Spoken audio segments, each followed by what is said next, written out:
Olá, tudo bem? Está no ar mais um programa RBT News para você que nos acompanha pelas redes sociais. Muito obrigado a você. Estamos retomando aqui as nossas atividades, né? Esse programa é sempre um oferecimento da JP Serviços Gerais, lá da Drogaria Nebraska, também da Marmoraria Marmoreal. Gente, muita gente andando com a gente. Lá o Espetinho da Duda está aqui com a gente também, né? Você que ainda não está conosco, venha fazer parte do programa RBT News. Hoje, a primeira entrevista do ano, né, aqui no nosso programa, é com o vereador Vanderlei Paulo. O vereador Vanderlei Paulo, inclusive, está aqui conosco, é a primeira entrevista dele conosco esse ano, para falar de diversos assuntos, né? Diversos assuntos mesmo. Um deles, a clínica de hemodiálise.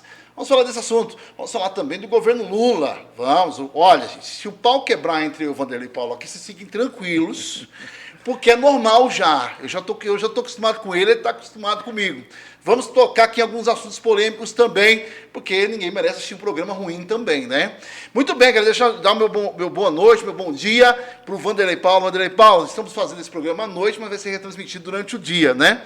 Vanderlei Paulo, boa noite para você, bom dia para você, obrigado pela sua presença aqui. Olá, bom dia a você, Roberto Santos, bom dia a todos os nossos amigos internautas que acompanham o RBT News. Já estava com saudades desse programa, que é um programa de debate, é um programa que busca aí as soluções para os problemas do nosso município. É um prazer, Roberto, estar com você aqui mais uma vez, né? Primeiro programa aí de 2025. Muito bem, gente, eu estou aqui falando, Paulo, vamos começar já, e a gente vai começar pelo tema que é mais atual. Vamos começar daquilo que está aí na boca do povo, que é a questão da clínica de hemodiálise. Eu sei que vocês esteve em Cuiabá, eu sei que tem vereadores, como é o caso do Adir também, que está indo atrás disso. Me diga uma coisa, tem ou não tem o risco de fechar a clínica de hemodiálise? Porque o pessoal não gosta de falar de problema aqui na cidade, né? Sorriso, a cidade não pode ter problema. E a gente sabe que a clínica de hemodiálise está com problemas. Você sabe pontuar hoje quais são os problemas que a clínica de hemodiálise está tendo em Sorriso? Roberto, essa clínica é uma grande luta de toda a nossa sociedade, foi uma grande conquista trazer para aqui o Dr. Vitor. E eu quero lembrar que essa clínica ela é uma empresa. Se ela é uma empresa, ela trabalha objetivando lucros. Se ela está trabalhando no vermelho, automaticamente isso estimula não só essa empresa, como qualquer outra empresa. Sim. E graças a Deus que o município de Sorriso já tem lá vários pacientes que estão sendo atendidos e o município de Sorriso está bancando isso. E também o município de Itaiangá. Agora, o que nós precisamos para viabilizar a Inemate, o Instituto Nefrológico aqui em Sorriso? Que os pacientes de Nova Mutum, de Lucas do Rio Verde, né, de Itapurá, ali de Nova Ubiratã, Boa Esperança e outros municípios que precisam desses serviços e que hoje passam pela 163, indo para Sinop, sabendo que tem uma clínica aqui muito mais moderna que a de Sinop, eles querem também realmente serem atendidos aqui.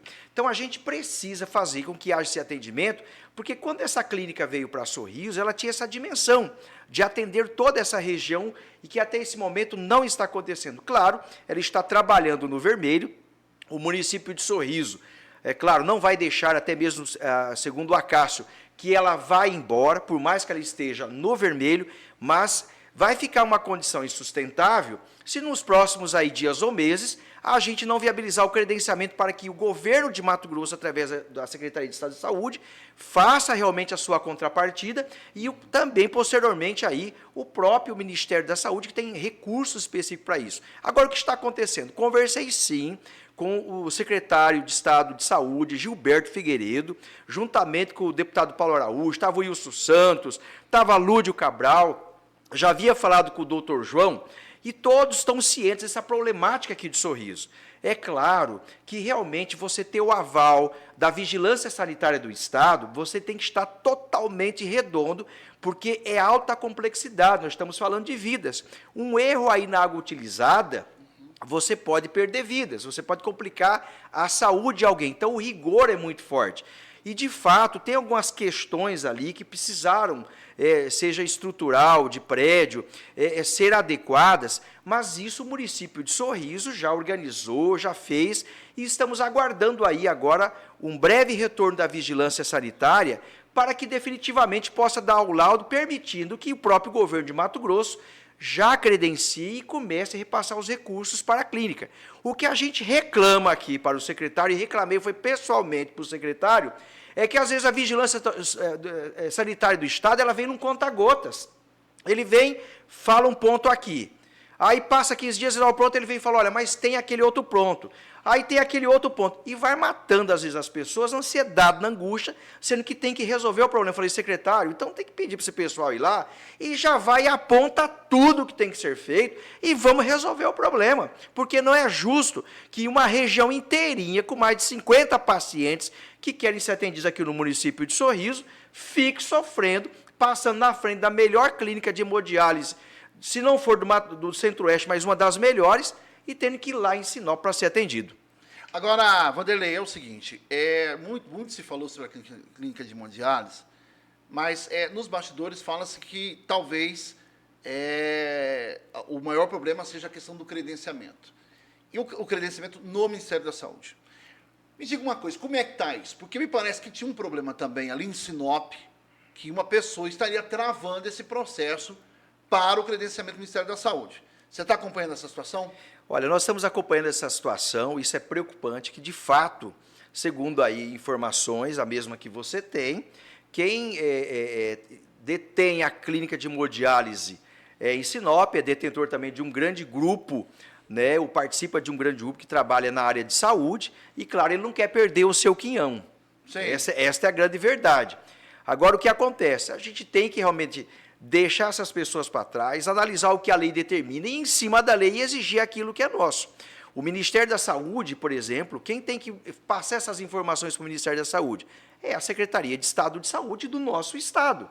E ela, segundo o próprio Gilberto Figueiredo, já fez isso, já houve uns apontamentos do Ministério da Saúde. O secretário Gilberto Figueiredo, segundo palavras dele, faço aqui testemunhas, a Cláudia estava presente, a Andréia também estava presente, o deputado Paulo Araújo, o Wesley, ele disse categoricamente, já respondi o Ministério da Saúde. Então, eu vejo que, de repente, aí, nos próximos dias ou semanas, a gente consiga equacionar esse problema. Para isso, nós acertamos com o Gilberto Figueiredo uma audiência lá na Secretaria de Estado, onde vai aí o nosso prefeito de exercício Acácio, o Ale que já deve estar chegando também, nós vereadores, né, aqui, alguns vereadores da região, inclusive prefeitos da região, nós vamos fazer um trabalho de fazer realmente uma boa comitiva, certo? No sentido de chegar lá e colocar o secretário essa angústia que todos nós passamos, e que a gente precisa agilidade da Secretaria do Estado de Saúde e da Vigilância Sanitária nos quesitos que a gente precisa resolver. Agora, o que a gente quer do secretário? Sim. Nós não queremos que ele faça nada errado, mas que ele, Roberto, diga o seguinte, ó, pessoal da Vigilância, vamos resolver o problema lá, porque a gente precisa atender sorrisos dos municípios da região, que precisam fazer hemodiálise, então se vem para resolver, ouvir uma situação, que já vem a equipe e aponte tudo que tem que ser resolvido. O que não dá é para ficar resolvendo esses problemas a conta-gotas, às vezes até por alguma interferência, se é que existe, e dessa forma está prejudicando o município de Sorriso, que acaba ficando onerado, a empresa que acaba também não operando em baixa capacidade, porque pode operar com mais capacidade, acaba trabalhando no vermelho, e os cidadãos de vários municípios passando pela BR por Sorriso para ser atendido em Sinop. Então, a gente que realmente precisa resolver isso, a cobrança foi dura no secretário, ele entendeu, abriu as portas da Secretaria de Estado para receber a nossa comitiva, e nós vamos sim aí, depois agora do dia 7 de abril, porque a Vigilância Sanitária vem dia 7 de abril, falar, secretária, a Vigilância esteve lá, e daí? Como é que vai ficar essa situação agora? É isso que a gente quer fazer, Roberto, ir lá para resolver. Tá, mas me diga uma coisa, o que está acontecendo, qual que é a razão, o que essa pessoa está travando em Sinop que dificulta o credenciamento no Ministério da Saúde? Qual que é o problema em si? Na realidade, é difícil você dizer que a pessoa já está travando, porque também teve que fazer algumas adequações aqui. Não dá para dizer só que é isso. Não é só um fator, Não é só um fator. Mas é um fator também. É um fator que a gente se preocupa e já estamos atentos, viu, cidadão? Nós já estamos atentos aqui, acompanhando essa questão de perto. Então, ou seja, se houve as adequações aqui na nossa estrutura e a vigilância vem para dar o aval, então, agora, deu o aval, por que vai demorar? Aí sim a gente pode partir para um outro princípio. Mas eu senti muita firmeza no secretário, de Estado, ele é muito técnico, e ele é assim, ele não manda recado, não, ele não alisa deputado, ele não alisa ninguém. Eu participei de uma audiência lá com servidores buscando aí a questão do concurso público para reserva, e ele é categórico, ele é linha dura e ele é ponta firme. Então, eu acredito que quando ele disse, olha, nós vamos resolver o problema, estou abrindo a secretaria, tem que se fazer os ajustes necessários, eu não consigo interferir na vigilância lá, porque é uma questão técnica, envolve vidas, mas nós vamos abrir a secretaria, vamos equacionar o problema. Então, eu vejo isso de uma forma extremamente positiva e vejo que esse problema está perto de chegar à solução, Roberto. Porque o que eu percebi também, a classe política em Sorriso parece que ainda não aprendeu a lição, ainda você me corrija. Eu vi você correndo para um lado, para outro atrás disso aí.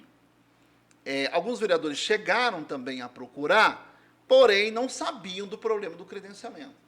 Me parece que está faltando união entre os vereadores, entre a classe política aqui. Ou eu estou enganado, ainda está aquele sentimento que cada um tem que trabalhar por si e que se dane, e aí o município não acaba sendo prejudicado com isso? Roberto, na realidade, eu quero agradecer os colegas vereadores, que todos eles são participativos, eles estão dispostos a colaborar. A diferença é que muitos estão chegando agora, não tem o feeling que a gente tem. Sim. E eu tive a felicidade e a oportunidade de acompanhar também, pelos 4 anos que estive na Câmara, essa luta aí da hemodiálise, certo? E quero lembrar aqui com justiça que o próprio colega meu, Damiani, teve uma parcela muito importante desse processo. Sim. Certo? A gente tem que fazer justiça aqui, né? Contribuímos, votamos, arrumamos recursos, e agora, e o prefeito Ari Lafim foi muito decisivo de construir lá o prédio para atender aqui a demandas, as reivindicações, e o prefeito Alei segue, juntamente com a Cássio e o Vânio, que eu quero agradecer o Vânio, e segundo o próprio doutor João, tem, viu, Vânio, se empenhado muito, obrigado pela sua preocupação, isso a gente tem que também registrar aqui, o prefeito Alei tem essas preocupações, né? E a gente está buscando realmente uma solução. Agora, é claro, pela experiência que nós temos, digamos assim, a facilidade que eu tenho de andar lá na Assembleia Legislativa, ou até mesmo em Brasília, isso nos permite, às vezes, sentir o problema já em cima da veia. Falou, olha, vamos resolver isso aqui. Fui direto no doutor João, falei, doutor João, olha, o senhor que é médico, o senhor conhece esse problema, o senhor nos ajudou a implantar essa clínica, como é que está essa situação aí? Foi quando ele falou, olha, Vanderlei, de fato tem uns problemas, né? Tem uns problemas aí, a gente precisa equacionar, mas vou ajudar a Sorriso. Te mandei, inclusive, o vídeo, você, eu acho que rodou o vídeo aí. Então, a gente tem essa sensibilidade, mas assim, o Toco já foi comigo, inclusive, lá, e ali conversar com o pessoal ali da hemodiálise, né, trocando uma ideia. Os demais vereadores estão também solícitos, mas eu quero dizer que é essa reunião lá na Secretaria de Estado de Saúde, com prefeitos, né, liderado pelo Alei ou pelo Acácio, ainda tiver em exercício depois do dia 7. Por nós, vereadores, depende mais algum ou 2 prefeitos da região. Isso vai ser um fator determinante também para a gente consolidar, ter mais clareza nesse aspecto aí em relação a essa clínica de hemodiálise que você tão bem levantou o problema, e é importante dizer que realmente tem problema e que a gente precisa solucionar o problema. Não ficar negando, né? De forma alguma. Parece que Sorriso é uma cidade que não pode ter problema. Tem, né? Porque tem dinheiro que não tem problema. Né? Aliás, é justamente porque tem dinheiro que tem mais problema, inclusive. Mas, assim, você tocou aí no nome do doutor João, e me chamou a atenção que o doutor João já fez parte da sociedade exatamente da Indemate. Né? Isso aí chamou a atenção. Essa é uma situação que você sabia disso? Fiquei sabendo, sim. Né? Tanto é que ele trabalhou muito para esse processo. Sim. Mas eu digo o seguinte... Hoje ele não o doutor João deputado hoje, ele não é mais sócio dessa Indemate que hoje tem a clínica de hemodiálise aqui? Não posso te dar essa informação, porque não sei. Mas que ele já fez parte, o que era muito próximo, a gente tem esse conhecimento. Eu acho que até também por essa proximidade, que ele ajudou muito essa clínica a vir para cá. Agora, o que eu vejo aqui, Roberto, independente dele estar ou não estar, o ter sido ou não jamais estar, o que é importante? Essa clínica precisa funcionar. Ninguém está fazendo nada de graça para ninguém. Sim. Tá certo? Ou seja, o município fez a concessão, entregou o prédio, o empresário veio, e não é fácil trazer o empresário com os investimentos que foram feitos aqui. Você sabe que o volume é muito alto. Agora, o que a gente tem que fazer? O que o Estado tem que fazer? O que Sorriso está fazendo.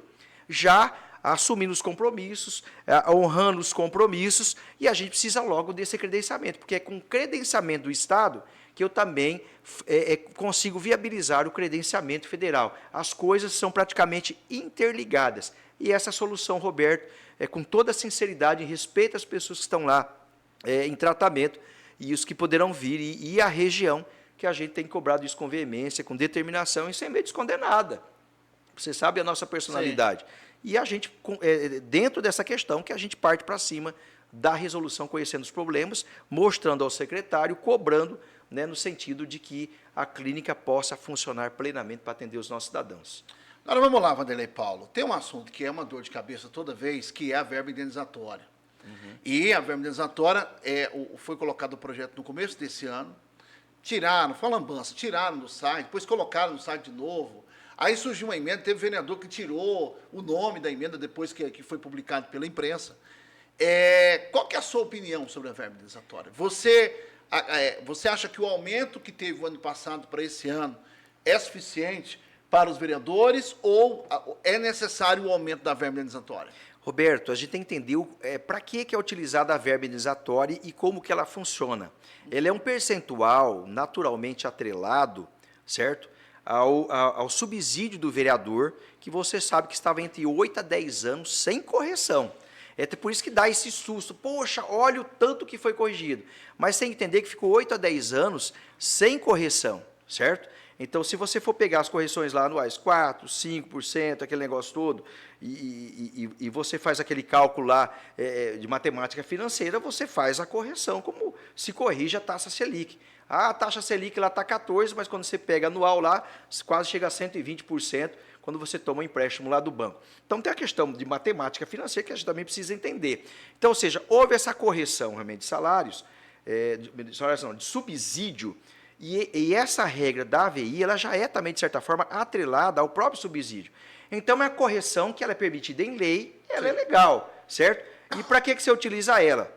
O combustível do veículo, certo? Você coloca à disposição lá o veículo, o teu veículo. Então, se você bateu, capotou, atingiu o cachorro, como eu já te falei aqui, bati no cachorro, tive um prejuízo danado. Sim. Esses dias, por exemplo, precisamos ir conhecer as casas lá em Primavera do Leste, não tinha veículo, eu fui com o meu veículo, fui lá em Primavera do Leste, paguei combustível sem problema nenhum, tranquilo, coloquei amigos lá, fomos lá junto com os vereadores e as casas em Primavera do Leste. Estou voltando de Primavera, estava um caminhão na frente, me ergueu uma chapa, aquela chapa que você faz calha, essa chapa veio e pegou na lateral do meu carro, aí riscou lá o veículo, riscou para-choque, eu falei, pronto, mais um prejuízo.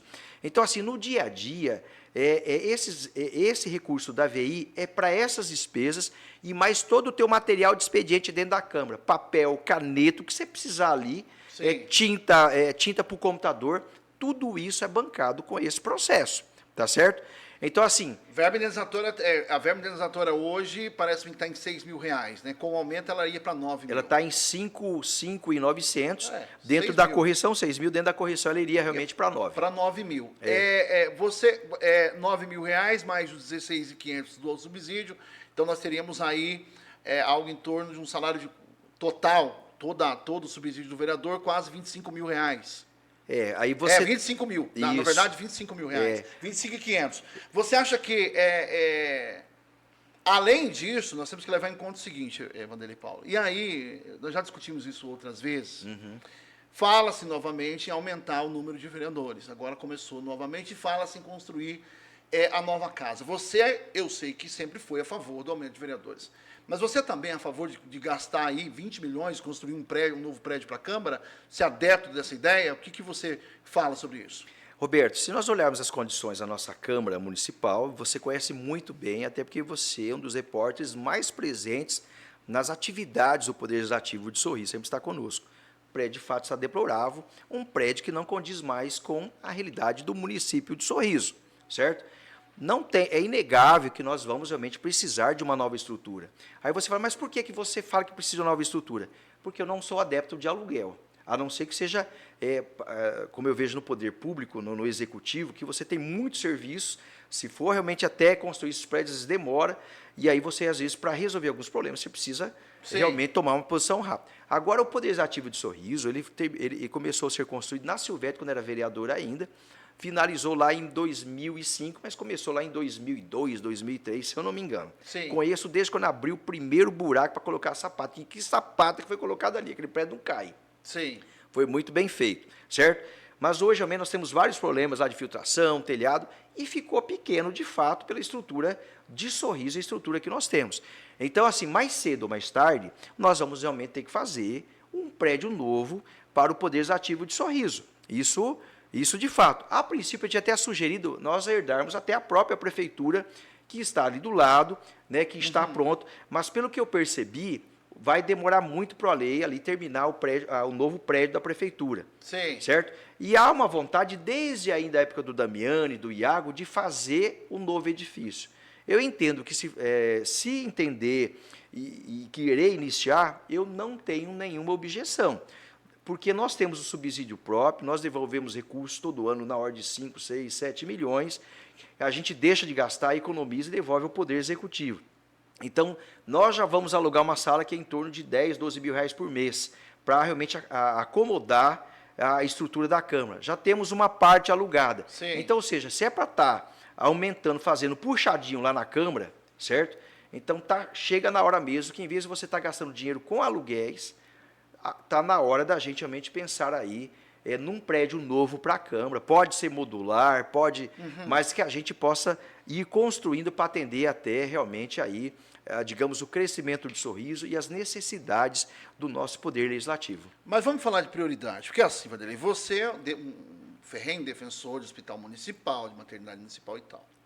Então me soa estranho, porque eu acompanho vocês dia a dia, né? Eu acompanho a Casa Legislativa, todos os atos, o que está sendo feito e tal. Então me parece que a casa não tem prioridade. Ao mesmo tempo que ela quer construir, que ela quer um hospital municipal que vai custar algo em torno de 30 milhões, ela quer construir também uma Câmara de mais 20 milhões, vai custar mais ou menos 20 milhões. E a gente sabe que o Legislativo hoje devolve em torno de 3, 4 milhões por ano. Então, ele não teria dinheiro suficiente em caixa para colocar num projeto desse. Ele ia ter que pedir ajuda do Executivo, que já está, a gente sabe, que está trabalhando no limite da capacidade hoje, o dinheiro do Executivo. Então, me diga uma coisa, o que é mais importante hoje, você acha? O que é mais prioridade hoje? Uma Câmara nova ou um prédio novo para a Câmara Municipal? Bora lá, então. Primeiro, o orçamento do Hospital Municipal, ele está lá no Poder Executivo, não no Legislativo. Sim. Só para a gente fazer essa separação. Mas é o mesmo dinheiro, né, Vanderlei? Sim, é o mesmo dinheiro. Mas é a independência dos poderes. A gente precisa também entender isso, Roberto, e não dá para... Você entendeu? Agora, sim, o que a gente pode fazer? De fato, você pode contribuir, você pode devolver. Mas qual que é a ideia lá? Nós não temos aquele prédio nosso? Sim. Certo? Se você for avaliar aquele prédio, depois de reformado, ele vale muito pela localização, pelo terreno, etc. Então, qual que é a ideia? Não é ficarmos com esse prédio.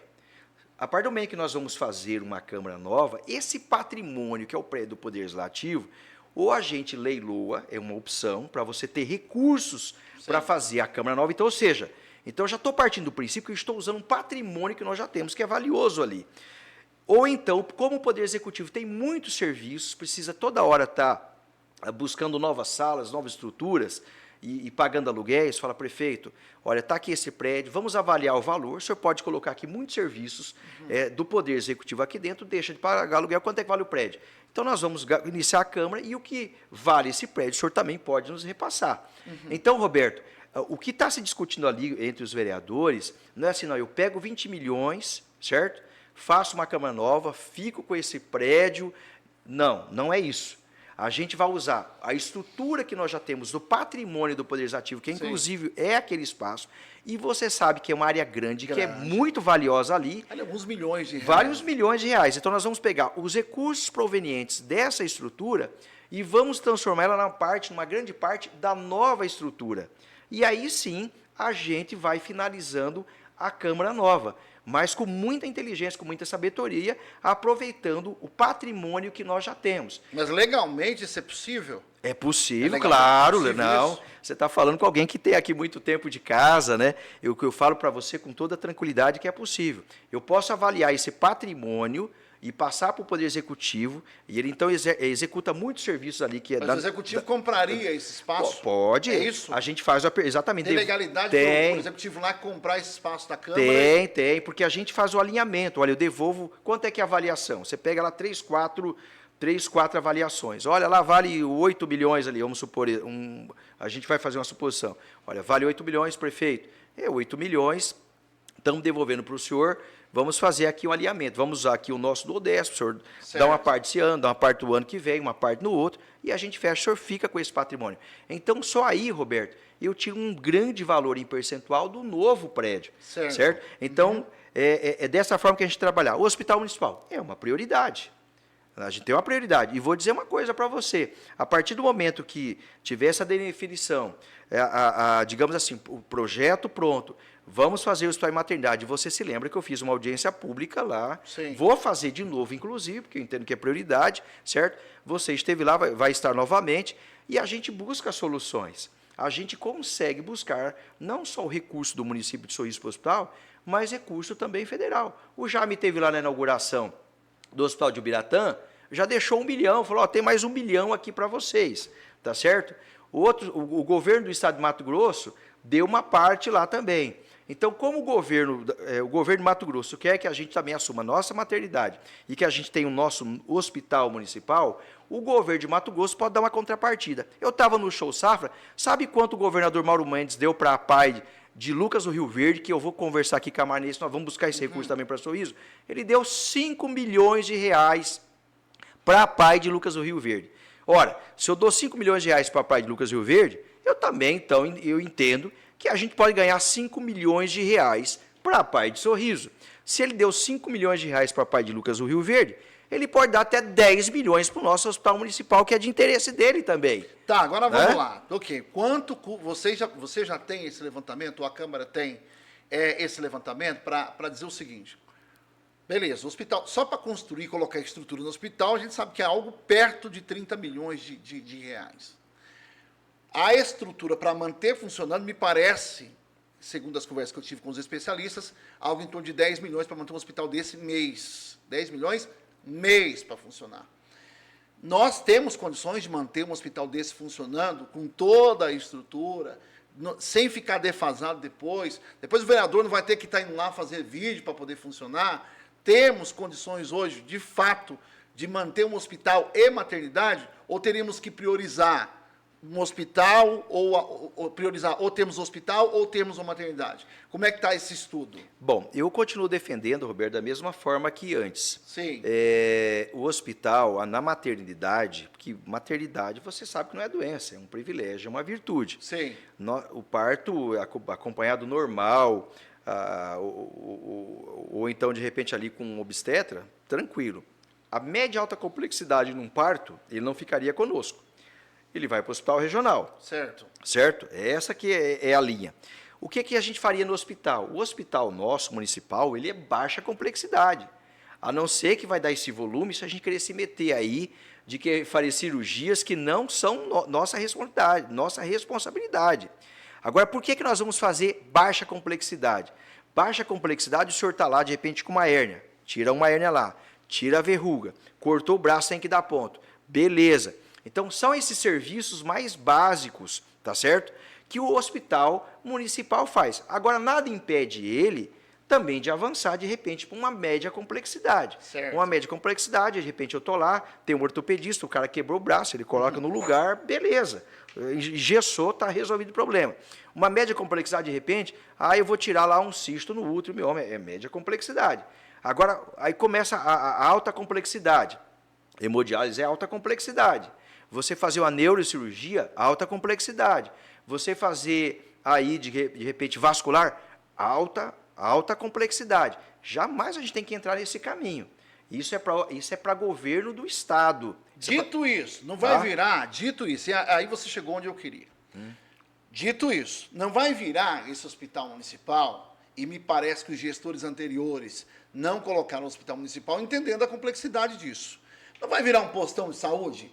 Não tem o risco de virar um postão de saúde ou ficar com um atendimento parecido com o que tem no UPA hoje? Não, Roberto, porque a emergência e urgência é UPA, não é hospital. Esse hospital nosso ele vai ter que funcionar igual o regional. Para você acessar ele, a não ser que seja um caso, né, tem que vir da nossa rede básica, dos nossos postos de saúde, e numa eventualidade a UPA. Mas a UPA dificilmente vai pegar e mandar um paciente para o nosso hospital. Porque quando você já chega na UPA, meu amigo, é urgência e emergência. Se você está quebrado, você daí já vai para o regional praticamente direto. A não ser que seja uma coisa mais simples, para uma observação, Sim. você está com febre, está faltando um pouquinho de ar, aí beleza. Mas geralmente quando o cara já com a perna ali de fora desses vários acidentes que dá, aí já é direto. Ou a pessoa já com AVC, é direto no caso do hospital regional, que é média e alta complexidade. Eu não vejo isso, eu acho que dá para fazer realmente um hospital municipal de baixa complexidade, que atenda bem os nossos cidadãos, porque não é justo, por exemplo, você está pagando hoje para fazer uma hérnia, tirar um mioma, um cisto, lá num hospital, lá em Nova Mutum, gerando emprego lá. Por mais que eu sou grato ao pessoal de Nova Mutum, hospital lá, fantástico o hospital lá, nada contra. Mas a gente pode, a baixa complexidade, fazer aqui. Até porque quem tem que assumir média e alta complexidade, eu sempre falo, é o governo de Mato Grosso.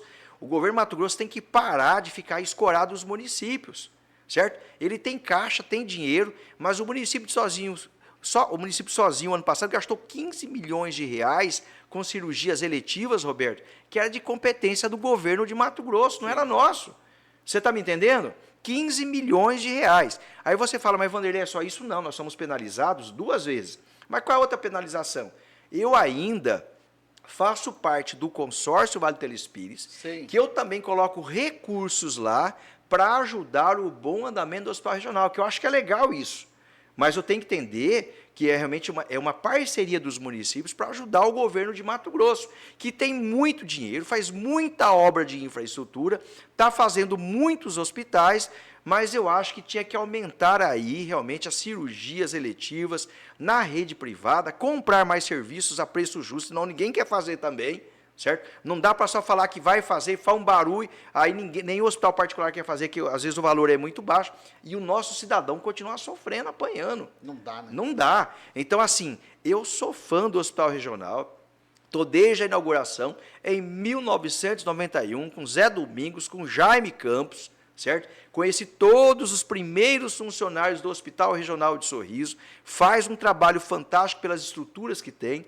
Temos casos tristes, lamentáveis, como também aconteceu lá. Lá também tem os seus problemas, né? Houve sindicância, o governo do estado agiu rápido, a Ione, o doutor Rodrigão agiram rápido, dando uma satisfação para a sociedade, mas esse hospital é de extrema importância para nós. Eu volto a defender. Sorriso e os nossos municípios aqui do consórcio 10 Vale do Telespires merecem um novo hospital regional com 350 leitos para atender a alta demanda desses 14, 15 municípios. Nada contra o Araguaia, nada contra a Tangará, nada contra a Alta Floresta, vocês merecem, mas Sorriso merece um novo hospital, Roberto.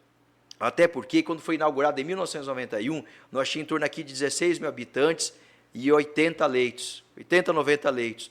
Hoje, só Sorriso está com 120 mil habitantes e nós estamos só com 130 leitos. Pelo amor de Deus.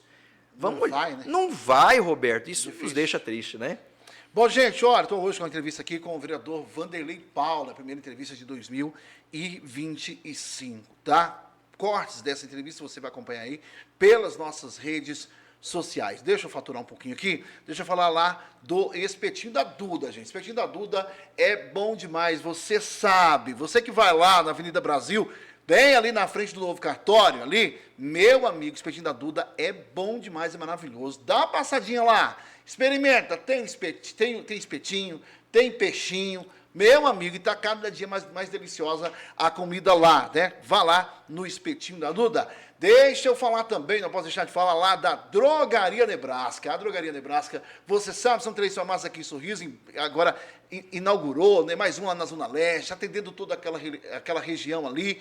Drogaria Nebraska realmente está fazendo um serviço sensacional para a nossa cidade. A Drogaria Nebraska, você sabe, a única 24 horas de sorriso, nossa dica para você é a Drogaria Nebraska. Bom, gente, seguindo com os nossos mexendo aqui, deixa eu falar lá da Marmoraria Marmorial. O telefone tem na tela para você, embeleze o seu espaço, sua casa. Marmoraria Marmorial, a nossa dica para você também. Você sabe, o mármore deixa tudo mais elegante, deixa o seu espaço mais bonito, dá aquele trato no seu espaço. Marmoraria Marmorial, está o telefone na tela para você. E eu, claro, não posso deixar de falar do meu amigo, e eu não sei se o Vanderlei conhece ele, lá da JP Cervejeirais. Gente, pessoal da JP Cervejeirais, você que precisa aí, você que precisa de diaristas aí para trabalhar aí na sua empresa, para trabalhar na sua fazenda, ele tem lá os melhores diaristas. Vá lá na JP Cervejeirais, os telefones estão aí na tela para você, tá bom? Seguindo em frente com o nosso programa aqui, ô Vanderlei, me diga uma coisa, você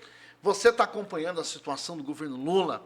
Nós vimos uma pesquisa agora, recente, que mostra que o governo, pela primeira vez, de todos os 3 mandatos, o Lula nunca teve uma aprovação tão baixa, né? Mais de 50%, se não me engano, 56% de pessoas que não aprovam o governo Lula nesse momento do mandato, que a gente sabe que isso é uma fotografia do momento, pela situação da economia. Como é que você está enxergando esse momento do governo Lula? Olha, de fato, a gente percebe que essa guerra que existe no Congresso Nacional, ele afeta muito o governo. As nossas redes sociais, muitas vezes, disseminando muitas fake news, afeta o governo. A alta dos alimentos que teve também, nós sabemos as razões, também, de fato, realmente afetou o governo. Por exemplo, nós tínhamos um índice de desemprego no início lá do governo Lula de 14%. O governo Lula, trabalhando e fazendo os investimentos necessários, fez com que realmente muitas pessoas entrassem no mercado de trabalho. E de 12% a 14% caiu para 6%. Isso implica que em torno de 7% a 8% de pessoas que não eram empregadas, que não recebiam salários, foram incorporadas ao mercado de trabalho. E isso potencializou muito o consumo no nosso país. Famílias que não tinham dinheiro passaram a ter dinheiro e começaram a consumir. Ao mesmo tempo, nós tivemos uma seca aqui muito forte que prejudicou todos os alimentos, não prejudicou só a soja, prejudicou também os hortifruti. O nosso café, por exemplo, também sofreu muito com a seca. Se você for pegar o castigo, nas regiões mais produtoras da agricultura familiar, que é o Rio Grande do Sul, nós também tivemos um problema muito sério. Aliado a tudo isso, o mundo inteiro sabe que os nossos alimentos são os melhores, que a nossa carne é boa e que nós já chegamos a 345 mercados abertos para exportação dos nossos produtos. Então, nós estamos exportando muito para o mundo. Aí, tudo isso contribuiu para realmente aí uma alta no preço dos alimentos que já está estabilizando, está voltando.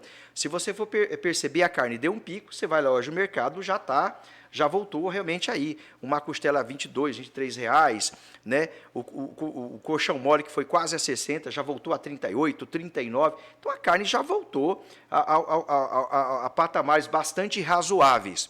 Mas o que acontece?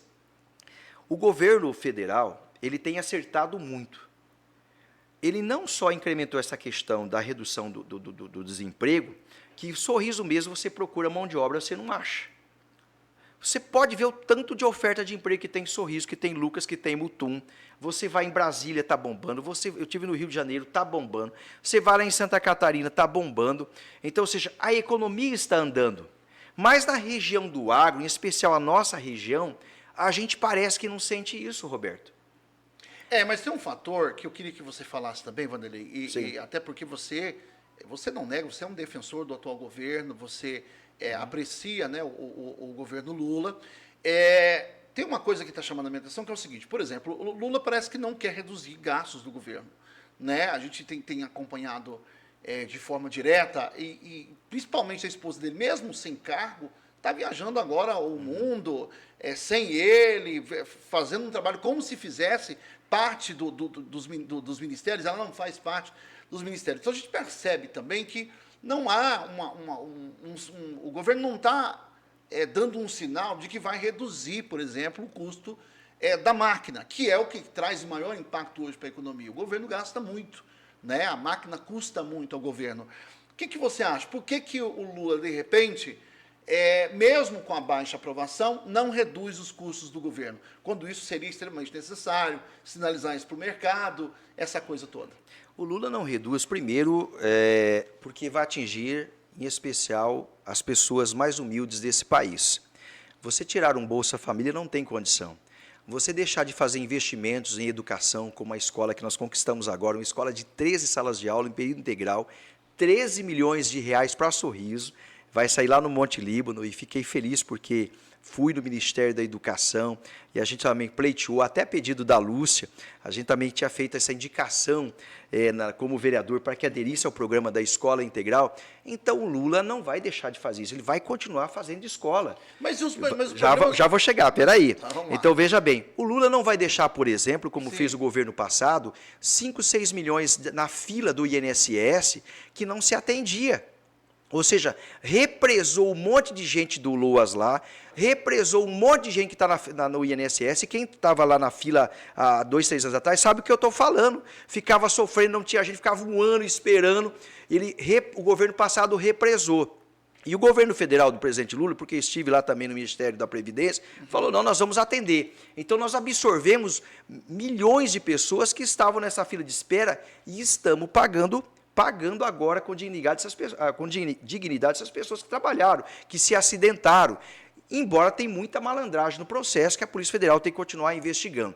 Então, o Minha Casa Minha Vida. O Lula não vai deixar de fazer o programa Minha Casa Minha Vida, que o governo passado não fez uma casa em Sorriso, não subsidiou nada em nosso município, e nós vamos fazer aqui 3.430, 440 casas, entre casas e apartamentos, subsidiada pelo governo federal, pelo Minha Casa Minha Vida. Então, o Lula vai continuar fazendo casa para o povo brasileiro, porque precisa. Então, o Lula não vai deixar, já vou chegar lá, de colocar recursos para o agronegócio, 508 bilhões de reais em subsídios e no programa do Plano Safra para atender o agronegócio quando ele mais precisou, com as letras de câmbio da agricultura, se somar 508 bilhões. Quando você compara aí o Plano Safra com o Bolsa Família, o Bolsa Família está muito mais distante e a gente precisa aumentar, inclusive, o Plano Safra para atender o nosso produtor rural. Agora, aí você fala assim, mas por que o Lula não abaixa o gasto?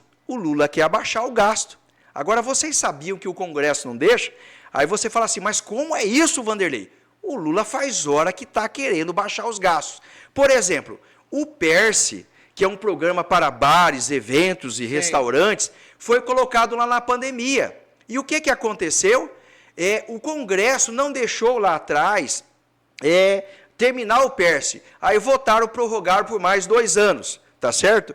Então, ali foi quase 40, 50 bilhões de reais para um programa que não tem mais pandemia. Está todo mundo vendendo, todo mundo trabalhando. Esse programa foi específico para o período da pandemia. E o que aconteceu? Aí, o governo falou não, o Congresso falou não, nós vamos colocar mais 2 anos.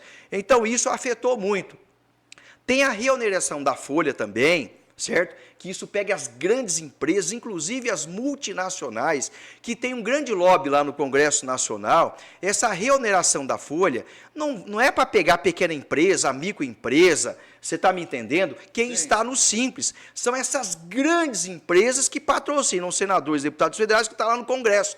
Quando o governo Haddad falou assim, vamos parar com a reoneração, porque isso são bilhões que vai circular para a gente fazer realmente aí, atender as necessidades do país, o que o Congresso fez, pressionado por esse grande lobby que existe no Congresso Nacional, não permitiu a reoneração da folha. E o que aconteceu? O governo deixou de arrecadar centenas de bilhões de reais que, de repente, não precisaria estar aumentando nem o impostinho da blusinha.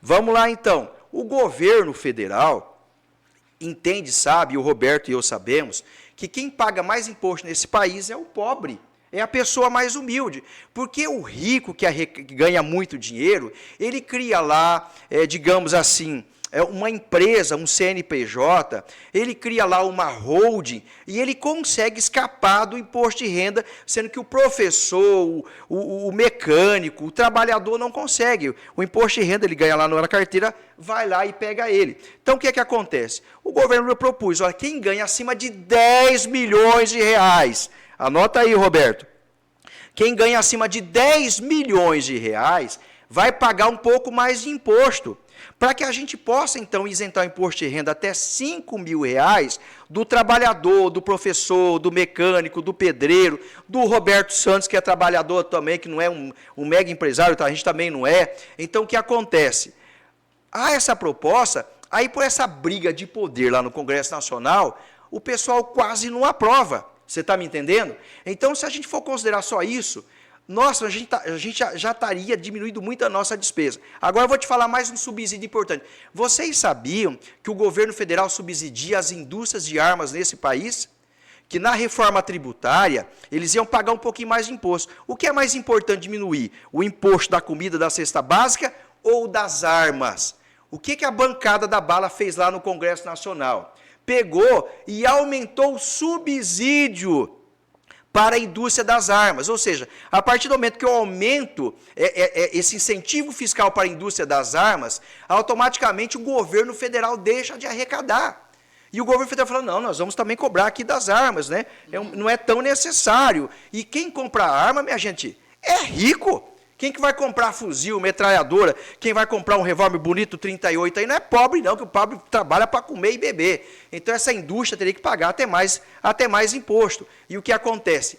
Houve também subsídios para a indústria das armas, porque tem um lobby forte lá no Congresso Nacional. Então, ou seja, aí parece que o governo federal, ele não quer diminuir. Aí o mercado fala, e vocês podem pesquisar, Roberto, o mercado fala para o presidente, presidente, tem que parar de dar aumento real para o trabalhador.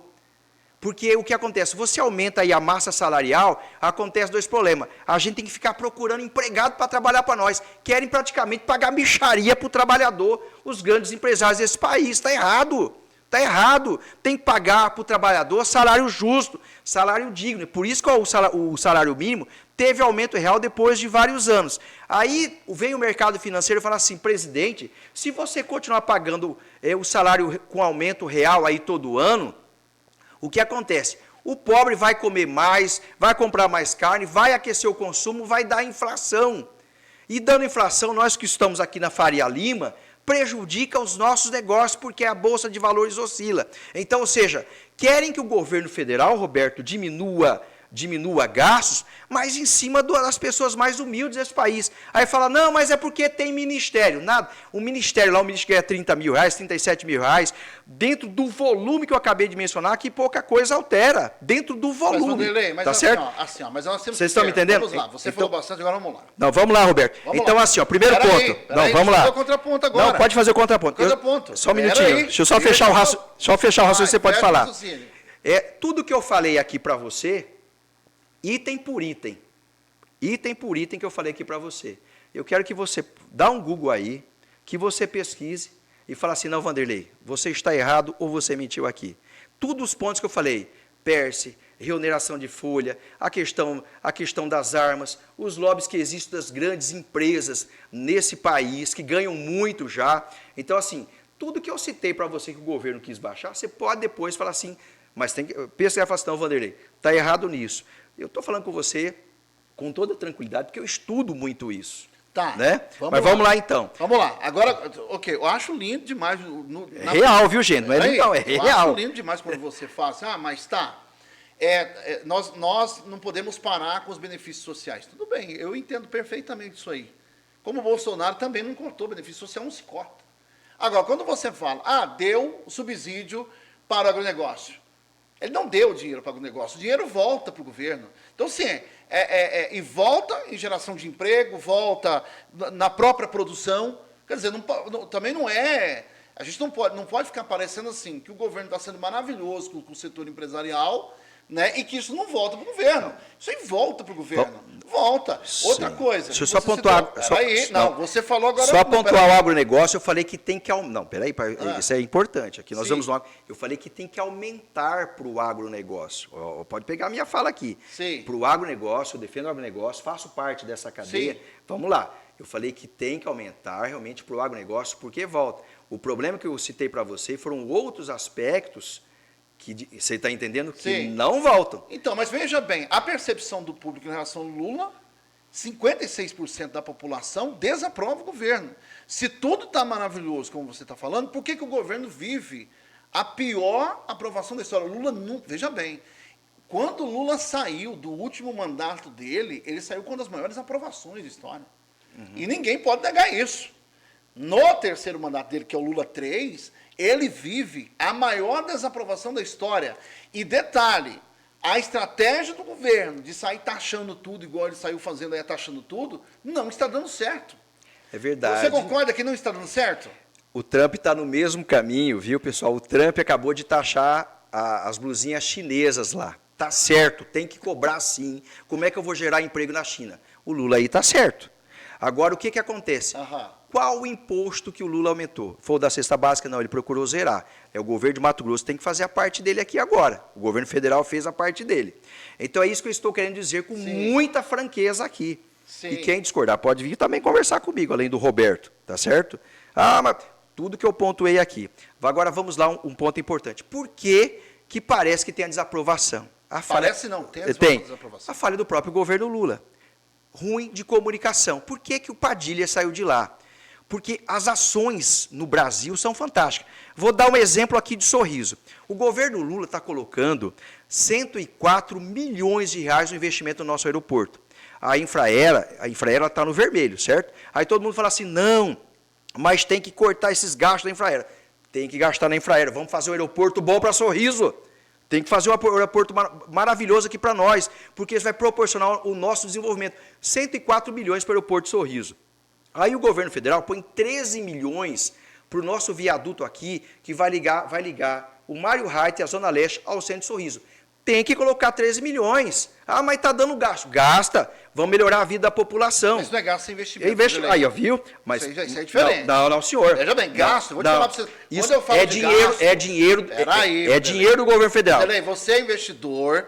E vamos ser honestos. O investimento Roberto, é uma coisa, o investidor gasto é outra. O investidor não quer salário real, o investidor não quer creche, o investidor não quer escola em período integral, ele quer que o governo pague. Isso é gasto, sim. A gente é investimento porque transforma as pessoas. Mas lá na rúbrica do orçamento, o governo está gastando com educação. É gasto. Claro que é. Mas não são mas não são esses gastos, Vanderlei. Tá? A crítica... Aí eu estou falando que nós temos que ser honestos. A crítica em torno dos gastos do governo é em torno do... Por exemplo, nós temos... Olha a quantidade de ministério que a gente tem.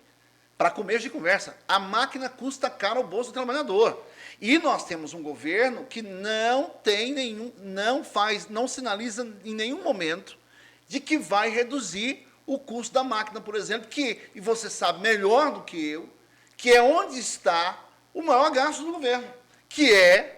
Na estrutura de governo. Então, você não tem... o Lula não... Pera lá. Tá. Vamos falar do viaduto, que inclusive você foi uma das pessoas que correu atrás, 13 milhões, teve discussão com outro vereador aí que também disse que estava junto do projeto. Já consolidou, está muito claro as coisas. Tudo bem. 13 milhões, um viaduto que vai melhorar a vida da população e que vai melhorar e vai mudar o jeito do trânsito de Sorriso, é um baita de um investimento.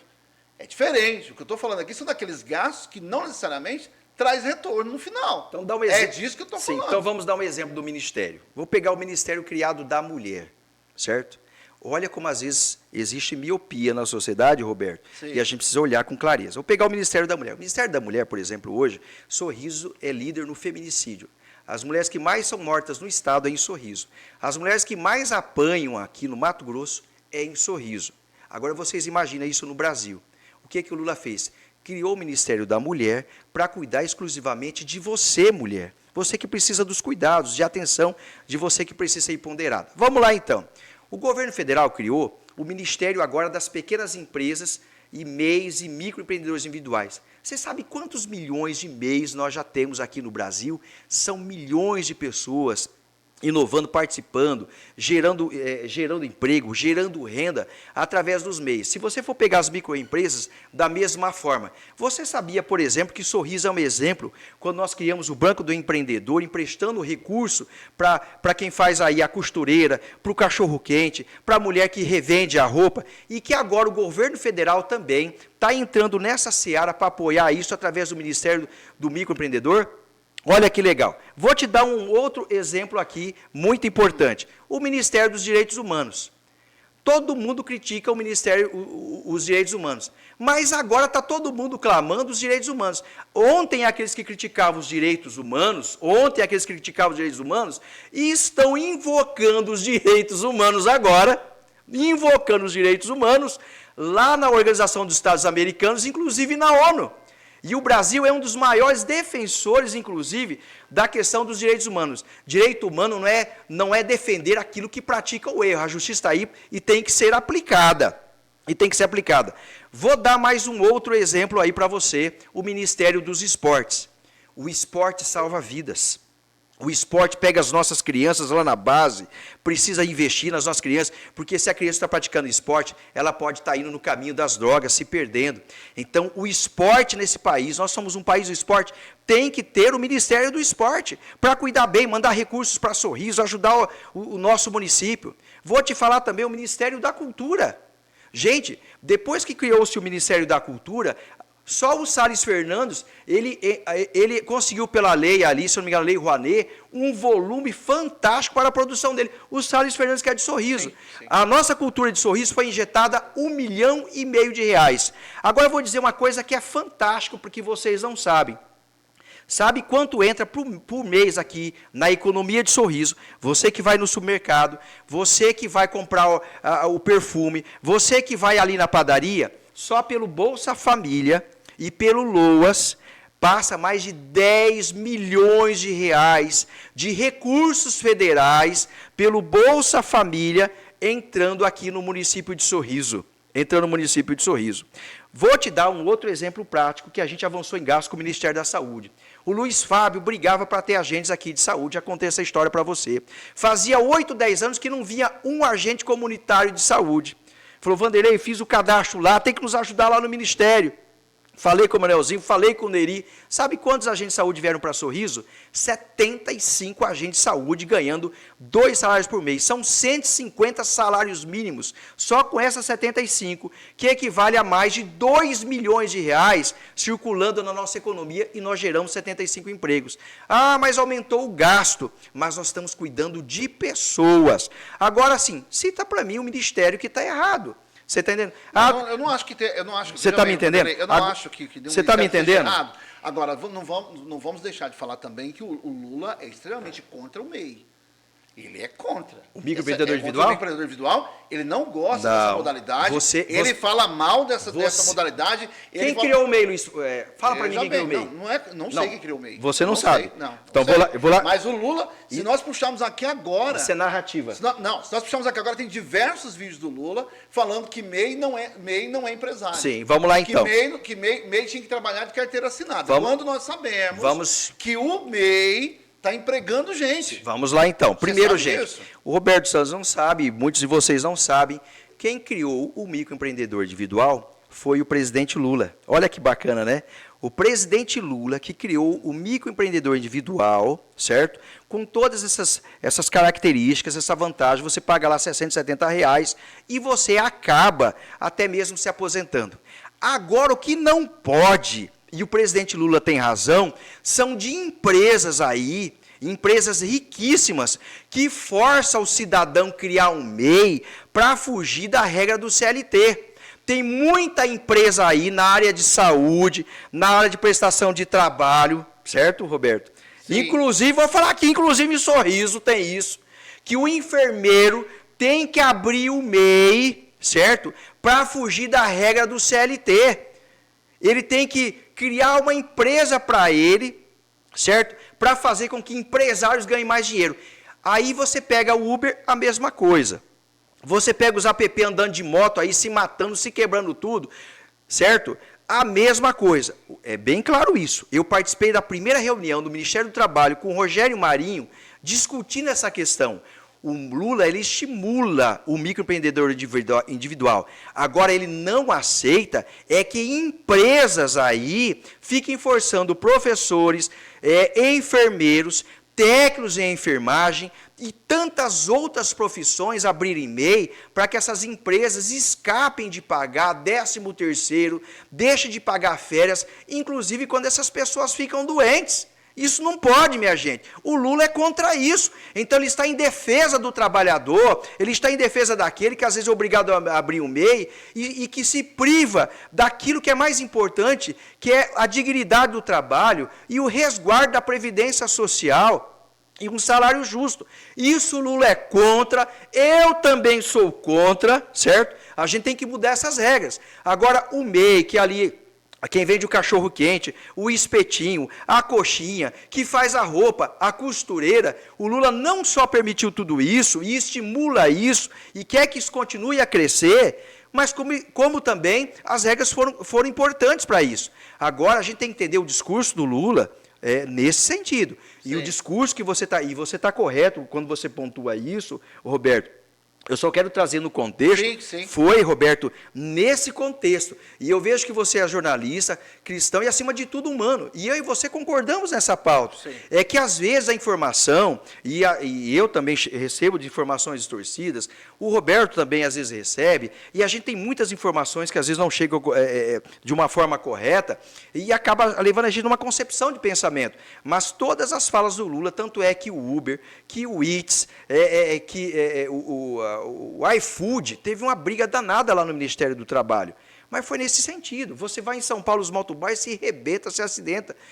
Que apoio que eles têm? Não tem. Então, é essa que foi a briga. Aí o Uber acabou aceitando umas regras do governo federal, certo? Então, o Uber acabou buscando umas regras, houve entendimento lá também com outras plataformas de aplicativos e diminuiu esse processo. Mas é um processo, Roberto, que a gente tem que continuar. Deixa eu fazer. Certo? Assim, nós ficaremos aqui mais horas conversando, eu vou encerrar por aqui. Vanderlei, eu quero te agradecer demais pelo primeiro bate-papo do ano, né, pela primeira conversa do ano. Sempre assim, com muito, né?